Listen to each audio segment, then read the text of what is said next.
And, you know, it's going to lead to great things. A lot of people don't give. I know a lot about overtime. I'd hated to give overtime. I hated it. I'd get other people, I shouldn't say this, but I'd get other people in, I wouldn't pay. I hated. This is going to lead to a lot more. I think it's going to be economically positive, but I'm not even doing it for that reason. I'm doing it because like the no tax on overtime, it's something so good. This man just admitted to working class, blue collar people that he is happy to rip them off. It's not the first time. Here's something that just astonished me. When he was going through his trials in New York for misleading on his loan forms, right? During one of the trials, Michael Cohen got up there to testify. And he testified about how Donald Trump asked him to short pay vendors. And he was proud of the fact that he did it for Mr. Trump, as he called him, right? I don't know why, but I expected, you know how he would hold a little impromptu press conference after each day of the trial? For some reason, I thought he would come out and say, no, I never asked him to short pay vendors.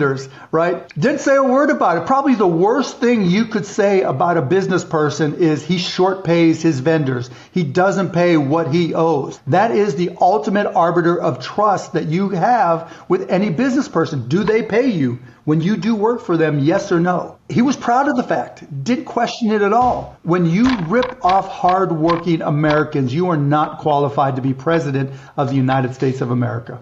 Billionaire Mark Cuban has come out against Donald Trump and Republicans.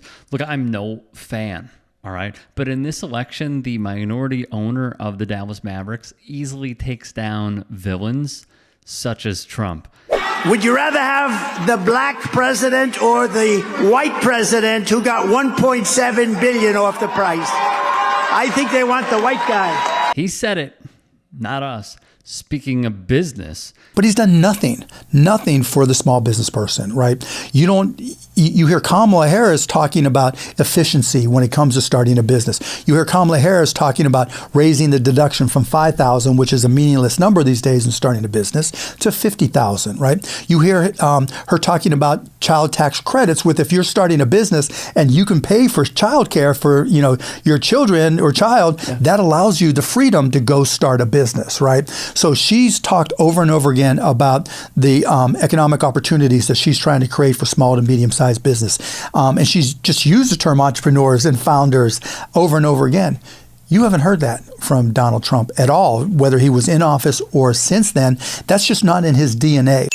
Cuban hits the nail on the head here. And it's like, I've definitely been taken care of as a kid by people that weren't legal, babysitters and stuff. So there are people that maybe would like a path to citizenship that I have a lot of empathy for. You have to start with the criminals. Agreed. Okay. Look, but maybe we can. It's very tough. Maybe we can open our hearts a little bit to the people who are trying to be, good, hardworking Americans. And you know what's going to happen? You're going to be in the midst of this. Now, Dwight Eisenhower was sort of a moderate, General Eisenhower. Did you know that they had 8% generals, president of the United States, 8% were generals, 92% were politicians. And then you had Trump. See, that's a wave. We're just going to cut it off here because he just goes on and on and on, which is his specialty, claiming no one has been treated so badly in the usual shtick. One person who noticed, Mark Cuban, of course. On Twitter, he would write the following.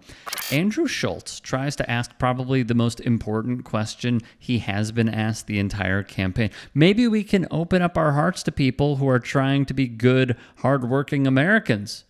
Then he tries to ask follow-up questions. Twice. Trump weaves, LOL, but never answers the question.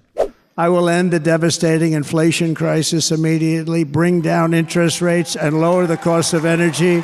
We will drill, baby, drill. Cuban also dispels the notion Trump helped the American taxpayer on gas costs. So there was a point in time, because I was just reading about this, in 2020, right as the pandemic was starting. Yeah. And because there was a lot of the demand for oil and gas was falling, Russia and Saudi Arabia got into a price war on oil. And the price of gas just plummeted. Yeah. And a bunch of the people in the oil industry went to Donald Trump and said, MBS at Saudi Arabia, Putin, for better or worse, get them together. And let's make this. And let's reduce production so the price of oil goes up. Yeah. Now, here's the bargain. Do you save the oil companies, or do you save all the people who are suffering from the pandemic and want to pay less for gas? Yeah. And so when and if you track it, the reduction in production of oil, they pulled back so much so that the price went up. And then over time, over the following 2 years, so that was from early 2020 to late 2022, they increased production. And when you increase production, the price of gas goes back down some. Yeah. So when they were reducing production, the price of gas went like this. And that was the start of inflation. Because just like he says all the time, drill, because that'll reduce the prices of everything else. Yeah. Well, he literally caused the prices of everything else to start going up. So by the time he left, the price of oil is expensive. The shipping is more expensive. Everything is it's more trickle-down effect. As the media ecosystem continues to evolve with bad faith actors, this is vital information to remember when voting in November. She's learned, all of politics has learned from Donald Trump over the last 10 years. The way politics were done pre-2016 versus now is night and day difference. Not so much in the Democratic Party up until Kamala Harris. She learned what he did. He took over the Republican Party. The way the Republicans were in 2015 is nothing like they are in 2024. Now the Republican Party has basically become the family business. Another vastly important note, because it is true. This is a takeover by this family. The Republican Party has become one giant dysfunctional mess devoted to only one goal, serving Donald Trump. Just look at the Republican National Committee. This week, the new leadership began a massive Saddam Hussein-style purge expected to cull more than 60 staffers in a bloodbath to reorganize the political organization so that it falls fully in line with Donald Trump's goals.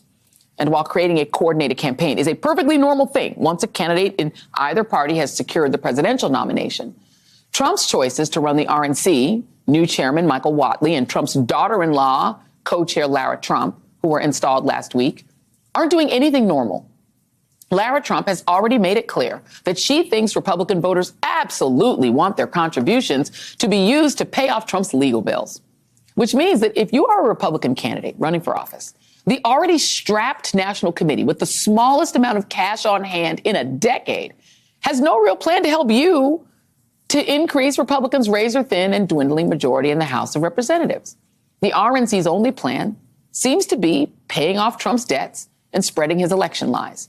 It's like they've turned the RNC into the new family business, now that the state of New York has said they can't do business there. This is a line that should be played over and over again, as Cuban explains. I asked a question on Twitter, had he ever invested in a startup or a company that didn't involve any of his relatives? And nobody could give me an answer, right? I didn't know the answer, and I didn't know what to expect, because there could have been 20 companies he helped somebody, friends of his son, friends of whoever. Nobody came up with a single company. And to me, that says volumes about who he is, because to me, it's rewarding when I go out and invest in startups, right? If I'm helping somebody else chase the American dream or reach the American dream, that's why I do Shark Tank, right? To help all these companies. It's a beautiful thing, right? That's what makes this country different than so many others. He doesn't think that way. And so he's not thinking in terms of smaller companies, startups, the Etsy companies, the eBay resellers, right? He could care less. And to me, that's a great failing. Well, Kamala on the flip side said, okay, we had 5 million or whatever business applications. We're going to 25 million, right? That's what drives the economy. 68% of jobs are from smaller companies. Valid. Trump takes no pleasure in helping anyone except himself, and only those bearing his last name. Hey, I appreciate you watching. Now, if you can, please do become a channel member by going to youtube.com/TYT Sports and clicking the join button. If that's too much for you, you can just go to tyt.com/join to become a member. It helps all of us out here at the Young Turks and keeps our network afloat. In addition, you could follow me on my socials on Twitter, Instagram, and TikTok. Appreciate the love. Have a great day.